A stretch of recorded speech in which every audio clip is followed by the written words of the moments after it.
You did it! Wow! You're even shiftier than me!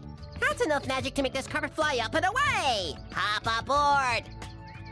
Yeah, I'll be doing that next time. Hello everyone, this is Roxas1359. Welcome back to Let's Play Spyro, Enter the Dragonfly. Last time we finished up the newest level, which was Honey Marsh, only to find out that I actually skipped a level in its intended order, and that was the level we're going to be going to for the next two parts, Monkey Monastery, which is actually one of the more heavily advertised levels inside this game in terms of, you know, presentation and as well the actual advertisements of the game usually used Monkey Monastery set pieces. So, let's go on the balloon that makes it look like I am, you know, inside going around the world in 80 days.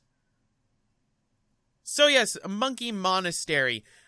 I actually rather like this level, and this just goes more into my thing of, I like the later stages in the game, so why did the game start out so poorly and not bring me in? I mean, at this point I was still having a headache because of the frame rate issues, but Monkey Monastery doesn't have it as bad, just like how Honey Marsh didn't have it as bad, which is good things in its name. And look, it's Agent 9. Those unbalanced riptocs have invaded our sacred monastery. Of course, we practice divine compassion, so we really can't get involved in anything violent. So, what you do instead is you contract a dragon to go and do your dirty work for you. So yes, Monkey Monastery, the ice level of this game. As I said before, this level was actually heavily advertised inside of every little promotional thing for Spyro 4 and the Dragonfly. Usually taking screenshots or areas from this game, well, from this level, and then showing it inside the actual level itself. But we already have our first Dragonfly, and we have the good old-fashioned ice physics, so there we go, got him. Hey, it's Foamy. I'm Foamy. I can't do a Foamy voice anymore. Does anybody remember Foamy the squirrel? I remember it was a big thing back when I was a kid. Like, well, not kid, more so like early teenager. I don't even know if it's still going on to this day. Before my voice ended up dropping because despite my numerous voice cracks and the fact that it might still sound like I'm going through puberty, my voice has in fact changed. I used to be able to do a perfect Foamy the squirrel voice. At the same time, I think the drawback to that was whenever I would answer the phone, people would ask me if would end up, you know, calling me my sister because they thought I was my sister. Nowadays, I pick up the phone and everybody thinks I'm my dad. I can't win, can I? So, let us just grab everything here. And you might have noticed those little woolly mammoths right there. Those are actually models taken straight from Spyro 3. So, I guess this game is, like, gonna keep reusing those assets. In fact, we're gonna be seeing a very interesting reused asset and something that's not even addressed at all throughout the game. But here's the chest that contains the Dragonfly, so that means we're gonna have to find a key in order to free that Dragonfly. And we got more gems later on. I think this stage has a good layout of the gems as well. Not having them too much like how Cloud 9 did, but still remembering to throw out, you know, not red gems, the good old-fashioned purple gems every once in a while. But here's some of the frame rate issues, and that's my biggest problem with Monkey Monastery, is I love the music, I love the stage, because generally it always seems to me that, you know, you have good ice level music. That seems to be a trope in a lot of games. But, hey! Isn't... I guess I gotta charge you. Isn't that Bartholomew? You know, Bentley's younger brother from Spyro 3? Well, it's the same model as him, that's for sure. So first, let us grab all of his loot that he has around, and then we'll go and talk to him. Because, yes, that is quite clearly Bartholomew's model. So, let us talk to Bartholomew. Spyro, I know you've heard that Yeti are scary monsters, but we are peaceful, which is why we live here in this once peaceful realm. The true monsters are the Riptocs, and they've taken my kind and imprisoned them in the ice. Can you save the 5 Yeti with your flame breath? Sure, I can. Two things, Bartholomew. One, where the hell is your brother? I mean, he literally will only have one reference in the game, and that was at the beginning with a float. He might have one at the ending cutscene as well when we see the float again. But that's honestly it.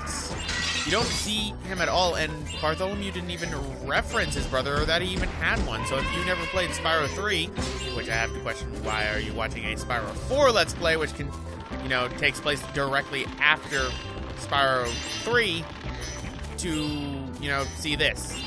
Either way, pretty much he doesn't reference his brother at all, but he does say that the Yeti apparently have been trapped within ice. So what we're going to have to do is we're going to have to free them.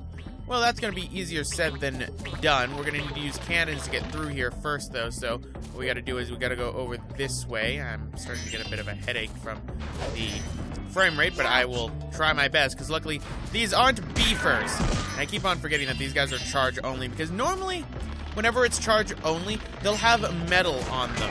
That's been a staple since pretty much the first Spyro game, so I get a little bit confused on that. But let us go right here and grab all the gems while going up the spiral. I can hear a Pacifist Agent 9 meditating. Well, I guess we're going to talk to him in a bit. Let's grab his gems first. Oh, never mind. Got into the talk bubble. Greetings, young dragon. I believe the turret behind you could be a very useful weapon for you to use on your quest. We use it for our annual Snowball War. Oh, it's quite an event. Although we are a non-violent people, we do have our vices. Perhaps you might want to glide over there and try it out. You know, having a cannon is kind of a big vice when you're saying that you're pacifist. I'm just gonna say that right now. So yes, we have a cannon right here. I think this is actually our first instance of cannons inside this game. In fact, I'm pretty positive it is, considering how normally they're in a lot of other Spyro games. But what you do is you can, it's inverted controls, so keep that in mind. What you can do is you can simply blow things up with it. Let us fire. There we go. That did not break in a satisfying way, so let's blow that up. Or not. So I guess that means we just have to glide over to there, because that's the first of the 5 Yetis we're going to have to free. So, no you fool. No you fool. You have to take the whirlwind. So, since I screwed that up, I decided, okay, we got to go back and do that, because I didn't see the whirlwind, because I am stupid. What else is new? I'm looking at sparks right now. Is the glare makes that's on Sparks right now kind of makes it look like his head's not attached to his body. That's kind of morbid. Kind of very morbid, actually. But let us take the whirlwind up here and fly on over to the first of the Yetis, which uses another, which I think is, Ouch! I think it's a touched up model of the Yeti that's been present in the Spyro games since Spyro 2. It uses the same animations, I know that, but I think it's a touched-up model from the one from Spyro 2 that first showed up inside of the Colossus stage, and then later on would become present inside of the Yeti boxing, infamously inside Spyro 3. Ugh. Luckily, there is no Yeti boxing inside this game, but then again, that would require that there were actually other playable characters, like how there were inside of Spyro 3. No, that's something we're not going to get until Spyro 5 again. But Well, I like the cold, but I don't like it that much. whoa. Yeah, for some odd reason, their third animation is them yelling, which is the same thing as the old Yetis from Spyro 2 and 3. And they use the same sound effects from Spyro 2 and 3 for those Yetis. So, I mean, this game really is a reused asset game, just with touched-up models for the GameCube, so I'm not too surprised, in all honesty. But let's grab all the gems right here, trying not to fall off, because if I fall off, I die. And Roxas doesn't want to die. No, the dying will be saved for the next stage, which is the time in which I died the most throughout the entire project. It's rather ridiculous. So, let's get him out of the way, too. And we have a Dragonfly up here, so why don't we say catch it? Nope. Nope. Get over here. Get over here. Get over here. There we go. Hey, it's Holly. Now we just need to find Jolly, and then we can have a Merry Christmas. How appropriate. We found Holly inside the ice stage. Which is, again, I think the ambient music inside the stage really goes with it. I mean, the kind of like weird chanting thing that seems to be present inside this game, I don't think it does. I think it does pretty well inside this stage. In other stages, not so much. So, let us grab those gems, and there should be one more that I missed. If Spyro will grab it. There we go. Alright, so that's all the gems that are up here. I'm just making sure that I got them all so that I don't have to backtrack. Because, yes, after Honey Marsh, I was pretty much determined I don't want to do backtracking again like how I did last time. So, going up over this way, just making sure I got all the gems. You get very paranoid when you become accustomed to the fact that Sparks is not going to pick up every single gem like you should. Meanwhile, I'm hearing the Yeti moan and growl like crazy. It's kind of creepy. Oh, no, no, no, no, no, no, no, no.